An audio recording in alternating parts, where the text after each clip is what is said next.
Tonight on Crossfire, moving on with a new agenda. Will he find any takers or the same old hard feelings? I recognize there are folks on the other side who think that my policies are misguided. That's putting it mildly. On the left, Van Jones. On the right, S.E. Cupp. In the Crossfire, Representative Stephen Horsford, a Democrat of Nevada, and Representative Luke Messer, an Indiana Republican. A new start or more of the same. Tonight on Crossfire. Welcome to Crossfire. I am Van Jones on the left. I'm S.E. Cupp on the right. In the Crossfire tonight, a pair of freshman congressmen who've just gotten a crash course in how things get done here in Washington.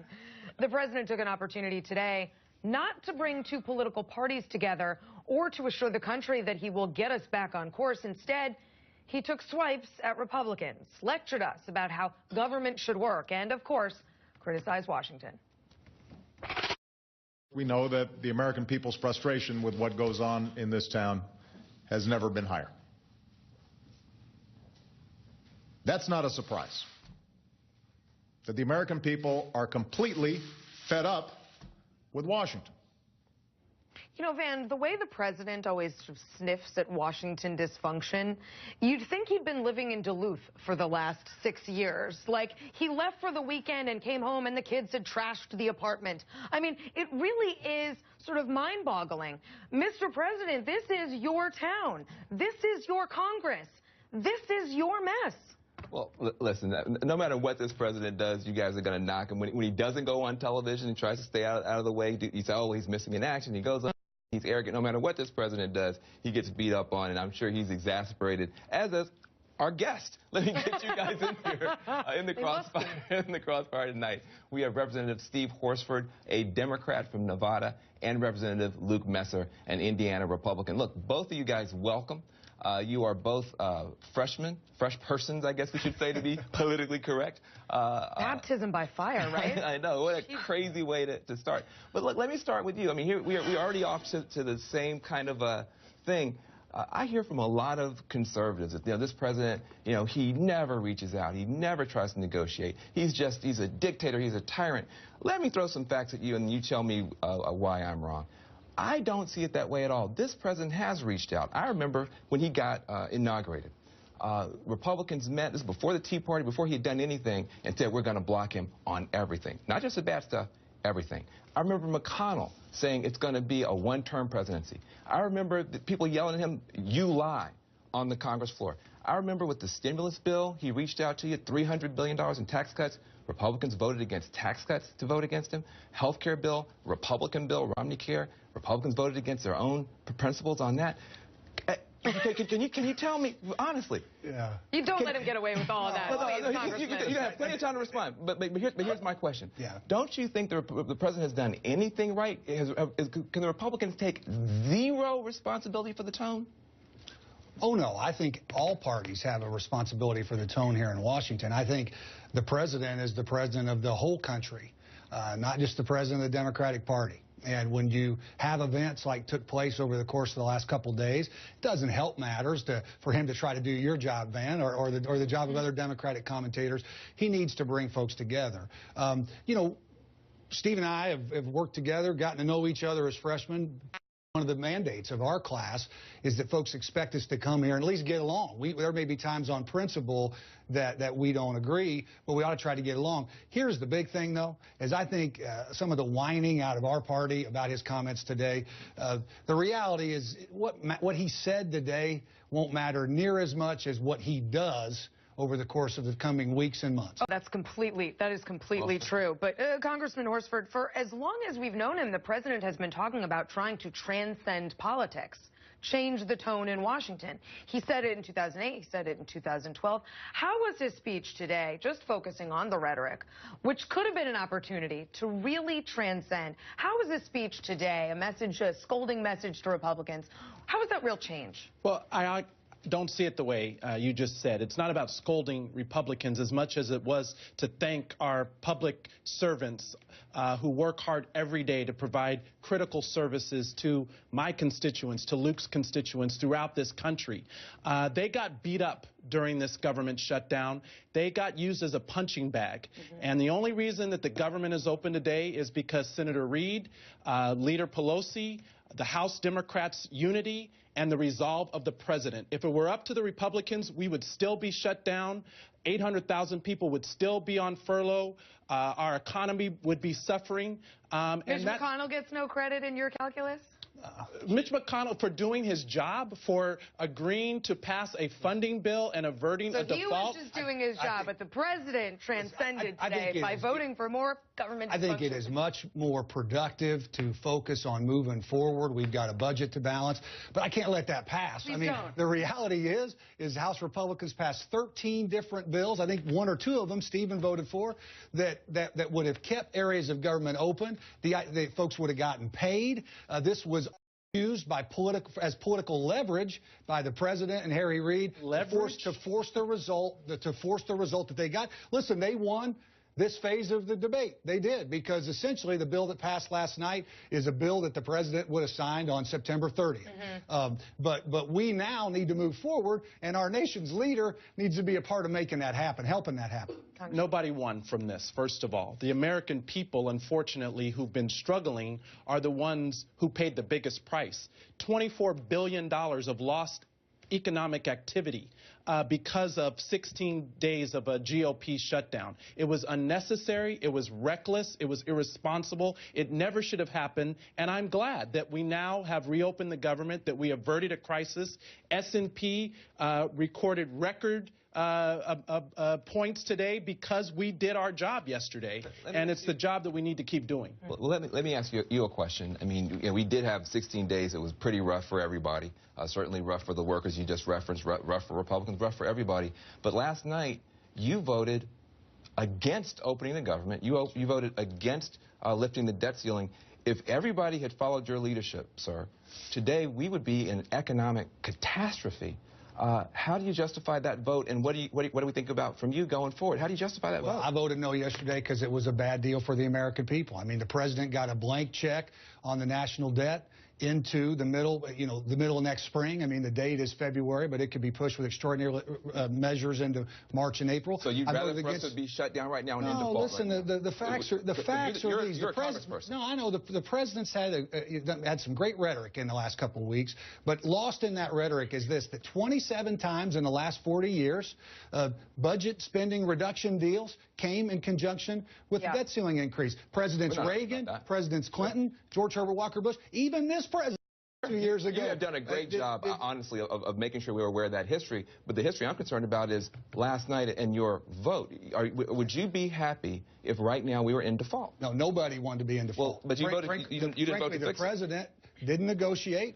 Now we're where we are. Absolutely, that's just not accurate, Luke. The president's budget is $238 billion less than the funding bill that we just approved that funds government through January. That was the budget that Paul Ryan himself proposed. Had you guys just accepted that in July, we would have been able to keep our government open, averting the default, and we could have been focusing on a jobs bill, passing immigration reform, moving our country forward. There's a lot of other things we could have been doing. The president and Democrats met the Republicans at their own budget number, but the Republicans couldn't take yes for an answer. This is what passes for negotiation now, this president and the Democrats.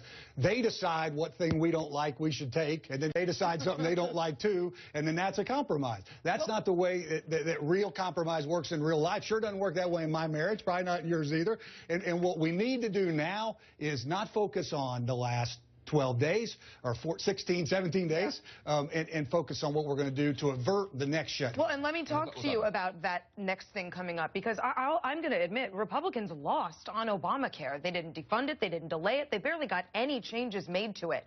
But on the other thing that Republicans wanted to accomplish, attaching spending cuts, deficit reduction, entitlement reform to the debt ceiling debate, we haven't lost there. We now have 2 months to negotiate on the debt ceiling, which is exactly what Republicans have wanted. And I promise you, Congressman, Republicans will get what they want, at least in part, attached to that debt ceiling deficit. So don't you think it's a little premature for Democrats to be wagging their fingers at Republicans and declaring victory? Again, I don't view this as a victory, first of all. Second of all, the debt ceiling is about past and current financial debt and obligations, not about future debt and obligations. If Luke and the Republicans want to negotiate about the budget going forward, then fine. They should have passed a clean funding bill and averted a default. And instead of holding us hostage, you talked about negotiation. My wife doesn't negotiate with a gun to my head. She comes to me and says, let's talk about something. Rhetoric is part of what's contributed to the problem here. It's not what happened. It's not a fair description of where we are. Well, listen, we're going to obviously keep this conversation going. We're just getting started. We still got to talk about what happens next, to your point, and we got questions for you on that. Look, when we get back, though, I'm going to shock everybody because I'm going to talk about the ways that Ted Cruz is like Dr. Martin Luther King and the ways that he's not. Stay tuned.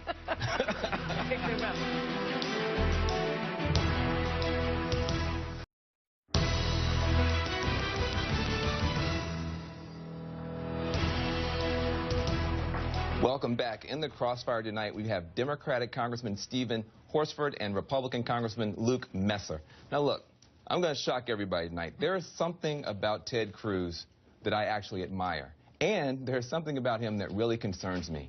He took bold action for something he believes in.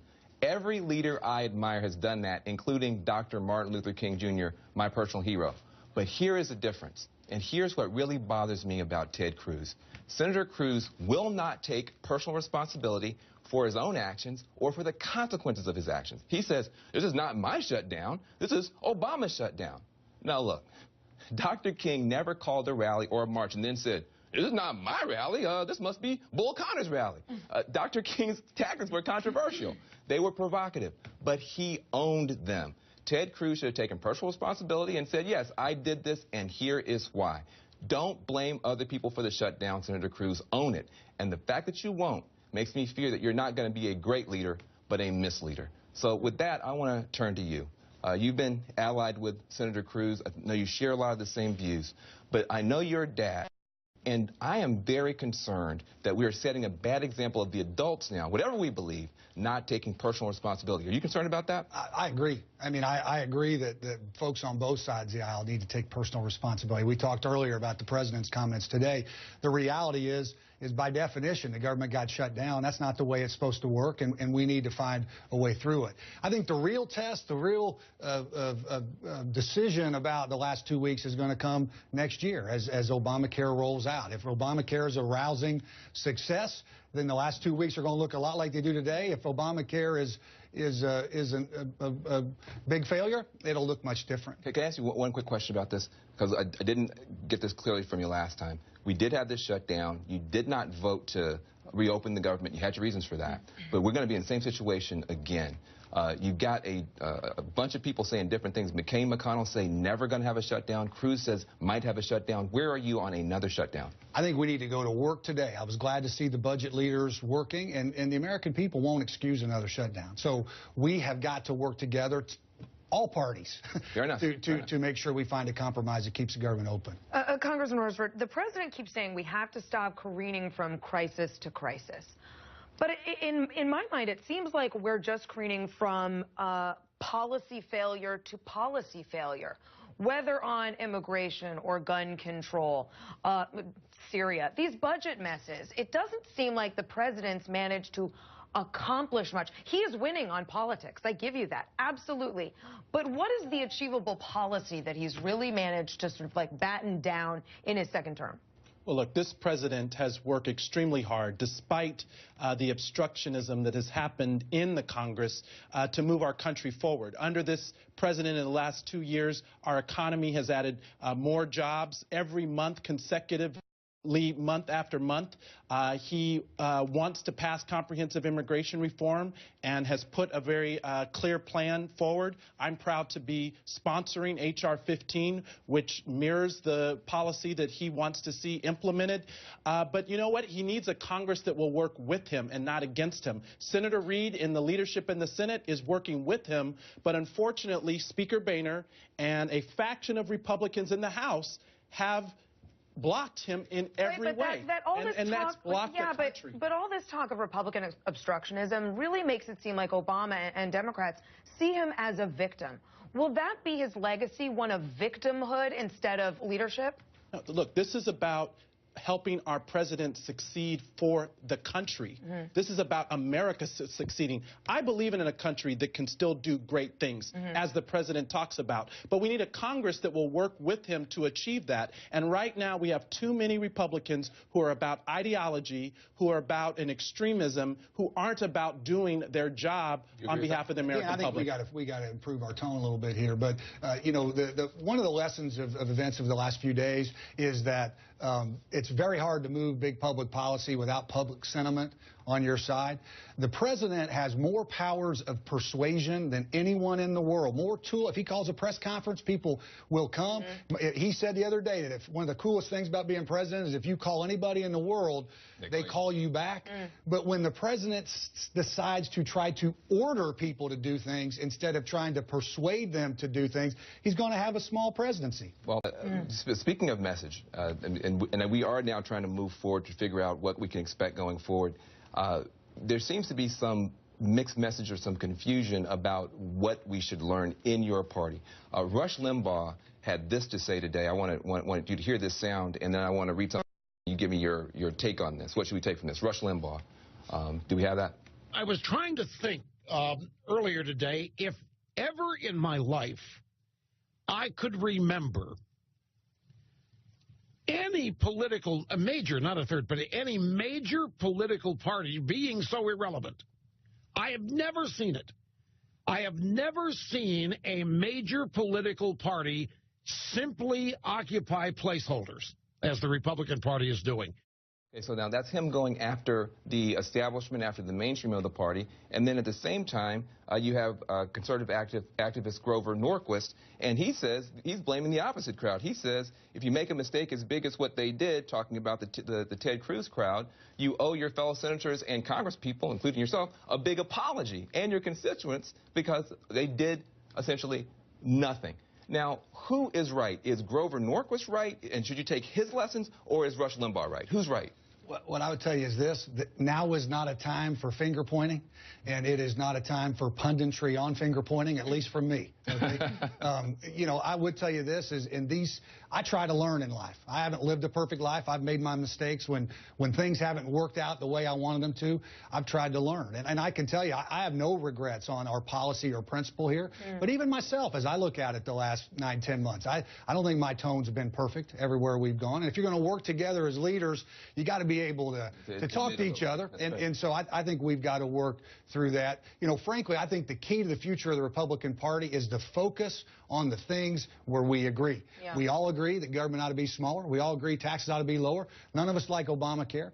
You know, we need to focus on those things instead of the things that divide us. I could not agree more. This fetishizing of tactics and who's conservative enough and who's too conservative is killing us. But if you're not going to choose between Limbaugh and Grover Norquist, and wise decision, by the way. Let me get you to weigh in on two other things. I think that what we've seen over the past few weeks and months has been two camps' interpretations of what happened in 2012. So to the Ted Cruz wing, they think, well, we lost because we weren't conservative enough. Mitt Romney lost, and Ted Cruz won. Proof is in the pudding. Then you have the Paul Ryan camp, I think, that says, I'm plenty conservative. I think we lost because our message was inartful and negative. And I think that's where you're seeing this divergence. Now, I like to think that I can be a Republican who sees value in both a Ted Cruz and a Paul Ryan. It doesn't seem like that's the case anymore. There's a dividing line. What's your take on that? You know, again, things didn't turn out yesterday like we'd like, and it's the land of geniuses, right? Everybody's got their idea about what we ought to do. Here's what I think: nobody lit their hair on fire to stop the events of the last 14 days. I mean, almost all of these bills that passed were passed with virtually all Republican support, and here's the reason why: because in our party, universally, people wanted to try to stop Obamacare. Right. And the people that elected us expected us to do everything we could to try to stop it. We did. We've done everything we can. It didn't happen. And now as a party, we need to focus on the rest of the things that Are you worried we're going to cannibalize a little? Because it seems sure, like we are. We better not. And here's my question. I think the question a lot of American people have, which is, why is it that Obamacare had to be used to prevent our budget from being funded or to risk defaulting for the first time in U.S. history? I mean, again, Stephen, I reject the premise. I mean, the president may well have to delay the individual mandate anyway if his website doesn't work in just a few months. Had he accepted that, but why did it have September to be 30th? Why couldn't we wouldn't? I serve on the Oversight Committee. We try, they've voted 40-some times now to defund or delay or obstruct the implementation of the Affordable Care Act. Not one hearing have we had on trying to make it work right. Don't you have uninsured people in Indiana like I have in Nevada? 30% of my constituents in Nevada are uninsured. Their children, their mothers, their veterans, all of them deserve a quality of health care. Why is this such a burning issue for the Republican Party? I also have folks that have lost their health care. I also have folks who are having their hours cut back because of the flawed 30-hour mandate. I have folks that are worried about their rates that are those spiking. of us who want to make the bill better, to make the president policy. Has promised, sorry, I don't want to talk over you, but the president has promised that when the government's open, he's now going to negotiate. He's going to have several months here to prove that he's willing to work to improve Obamacare. Okay, well, both of you stay here. Next, we're going to cease fire and see if there's anything you guys can agree on. We also want you to weigh in on today's fire back question at home. Do you think President Obama will be able to accomplish his agenda going forward? Tweet us yes or no using hashtag Crossfire. We'll have the results after the break.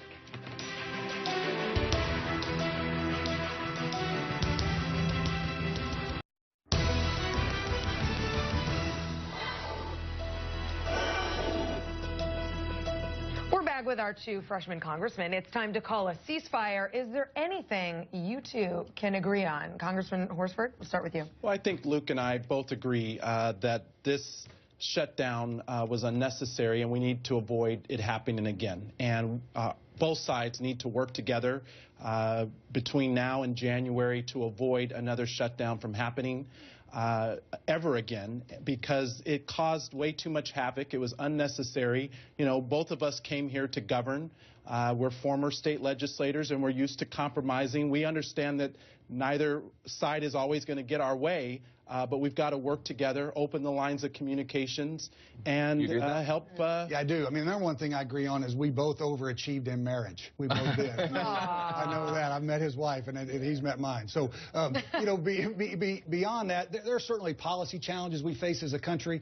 We need an economy that continues to improve. We've got to deal with spending. We've got big challenges in an immigration system that's broken. I think the biggest thing we agree on, though, is that in many ways, Washington is broken. I mean, this is a town that doesn't work. I mean, it's never been perfect here. The jokes about Washington have gone on hundreds of years, but we've got to be a place where people can at least talk to each other to find solutions. I just can't imagine myself in their position, though, coming in at a time like this. I mean, was this what you guys signed up for? Is this what you thought it would be? Public service in D.C.? Yeah. I say we didn't get drafted. We put out yard signs for this job, right? Yes, we did. We asked for it. Well, I'll tell you what. One of the things that I've been surprised about, I think you and I may agree on this, I expected Boehner to just get obliterated throughout this whole thing, and I think he's actually somehow managed to come out stronger than ever. Do you agree with that? Pretty smart. Yeah, he really did. I mean, he's got even some Tea Party conservatives who wanted to oust him last year, saying, thanks for helping us out, Speaker Boehner.